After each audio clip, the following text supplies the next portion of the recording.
What's up everyone, it's me, it's peachgeez, back with another rapper reacts, but today is a bit different because today is the final episode of season 2, which also marks an entire month that I've been doing YouTube. So thank you to everyone who's subscribed, thank you to everyone who's liked, thank you to everyone who's followed, commented, turned the bell on, anything. Thank you, because I've seen some genuine amazing growth on the channel. I'm really enjoying doing it. Yeah, so thank you all for tuning in and showing me some love, because it makes me realise that this is something that I should carry on doing, especially now that I've put the focus more towards local and up and coming artists rather than people who have already made it. Now that that's out the way, we are back with another tier list ranking all 11 artists with their respective tunes from the past 2 weeks. Today we've got 11 tunes, 5 categories: banger, it's a vibe, decent, stinker, and that ain't it, chief. All of that aside, 11 tunes, 5 categories, let's get into the video. Right, so once again, I'm going to have to try and remember the order off the top of my head because I haven't been smart enough to write it down,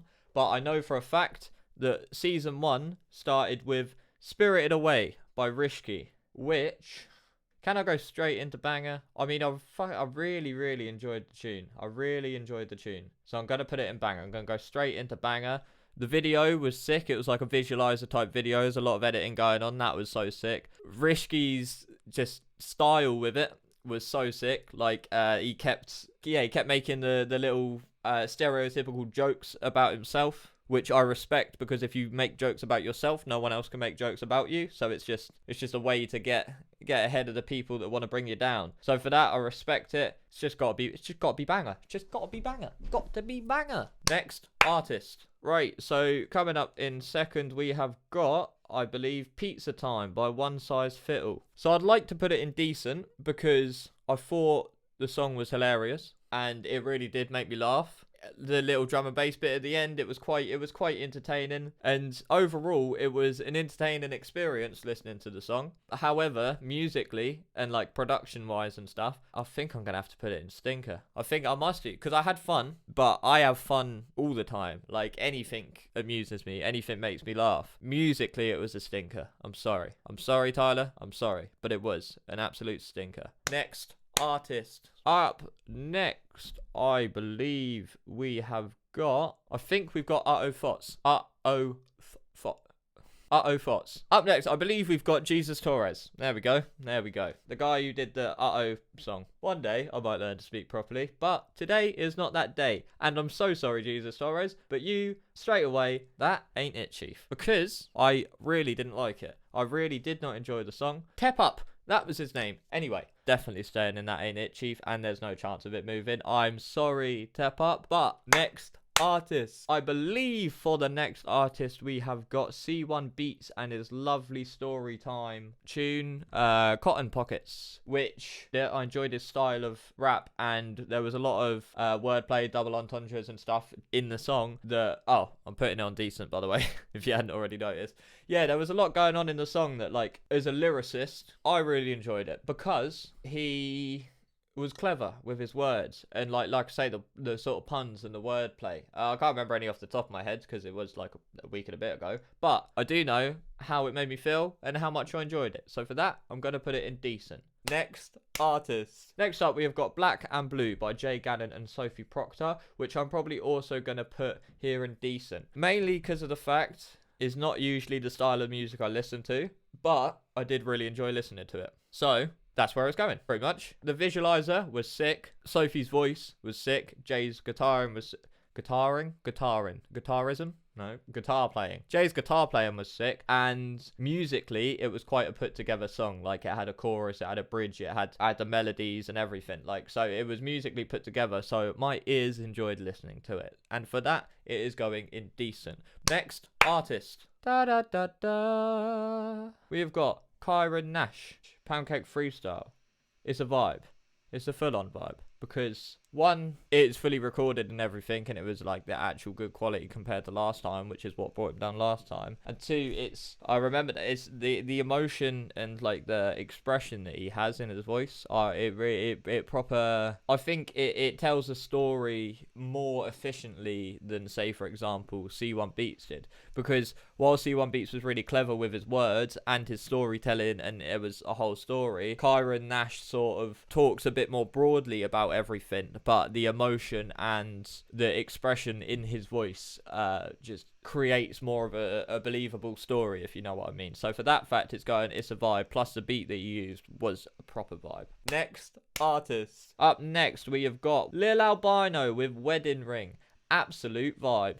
Honestly, club lights, bar fights, wedding rings. That's how catchy it is. It's still stuck in my head. That was probably the biggest surprise, because usually when you get a DM on Instagram and it's like, yo, check out my tune, and then they send you a SoundCloud link, and it's just kind of like you already start to build up an impression of like, someone quite young on Instagram sending you a SoundCloud link, like hashtag Lil Peep, hashtag emo and stuff. So everything leading up to it made me think that it wasn't going to be very good, and Jesus Christ, was I surprised, because it was, it could be banger, you know, it could be banger. I'm going, it's a vibe, it's definitely a vibe, it is without a doubt a vibe. Next artist. Next up we have got Lil Baddie by Loney, which I'm gonna go, oh god, I'm struggling to remember what these all sounded like. I'm probably gonna go decent with this one. I'll go for decent because, again, with the whole Little Albino wedding rings, like, I didn't expect much, and the same as both of them, even though they're both the sort of American style of rap that I'm really not into, I still enjoyed it.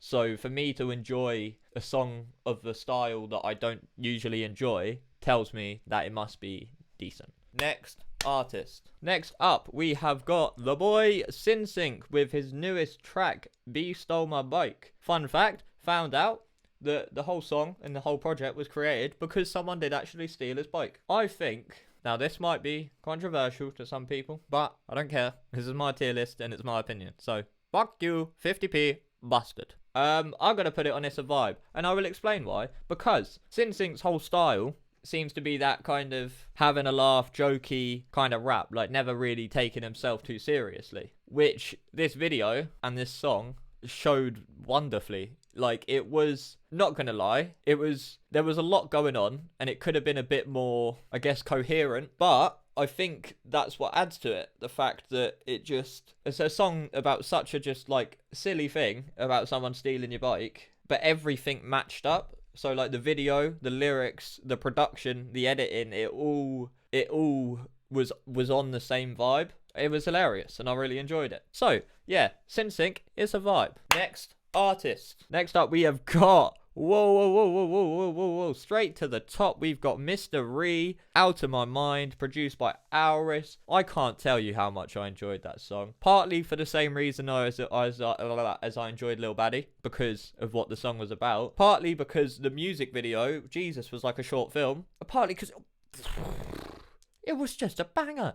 It was just a banger. If you haven't heard it, go check it out. Don't even go to my reaction, man. Go to, like, the actual song. Because, Jesus Christ, man. It's a tune. It's a tune and a half. Like, it was so sick. Like, I was sweating by the end of it. I was walking around my room just singing the hook. Man, it was a good tune. There's no other place you could be except banger. Next artist. We've got the last one of the season, but not the last one of this tier list, because I'm going to go and edit and put fucking Danimal back on it, because I don't know where he's gone. Grimy by Puda Bands. I'm going to put up in It's a Vibe for the same reason as Kyron Nash, because the emotion and expression behind his bars, this was, if you've watched this one, this is the one I almost got a little teary-eyed at, because it brought you so well into his perspective of the world and the things around him and the things that happened to him, and done it in such a way that you actually sort of felt what it would feel like to live that life, which I'm internally grateful that I don't live a life where, like, I think one of the lyrics, you either know the one with the gun or the one who's got shot or something like that. I'm grateful to not be in a situation where that's true for me, and a lot of the other things he said isn't true for me, and I'm always grateful for that. But to be able to hear from his perspective and genuinely feel it through his emotion and the words he uses and stuff, puts it on It's a Vibe. Because you got to think, right, It's a Vibe doesn't have to mean high vibes, good vibes. It's a Vibe is kind of, it's a lifestyle, you know, it's a mindset. No, it's not. Oh my god. It's more, if an artist can bring you to the place that they were when they wrote the song, that's a vibe. That's them bringing you to that vibe. And that's exactly what both him and Kyra Nash done with their respective songs. Next artist. We are back and we have got Danimal, the final one of the season 2 tier list. I said it in the video, I'll say it again. He has gone straight up to fucking banger for the 2nd season in a row. Danimal, if you've got any more tunes, want to try for 3rd time lucky? Because I reckon you can do it. So, here's the tier list, and the final results are up in banger. We have got Rishki, Spirited Away, Mr. Ree, Out of My Mind, and Danimal with Who Dat. In It's a Vibe, we've got Kyra Nash, Lil Albino, SinSync, and Puda Bands. In Decent, we've got C1 Beats, Jay Gannon and Sophie Proctor, and Loney. In Stinker, sorry Tyler, we have got Tyler, One Size Fit All. And in That Ain't It Chief, we have got Tep Up with Uh-Oh Thoughts. Like I said at the start, this is all my opinion. If you've got your own opinion and think I've done anything wrong and other things should go anywhere else, then leave it in the comments below and let me know what you would have done differently. That is, if you've watched all the videos. If you haven't, go watch them and then do that. If you've enjoyed the video, make sure to smash that like button. If you're new around here, make sure to hit that subscribe button. If you've been around for a while and for some reason still haven't, ding that notification bell on. As always, I will leave everyone's links in the description, so make sure to go check them all out, show them all some love, because obviously without them I wouldn't be able to make the type of videos I make. Aside from that, it's been your boy peachgeez. I hope you all have a sick rest of the day. I hope you enjoyed the video, and peace.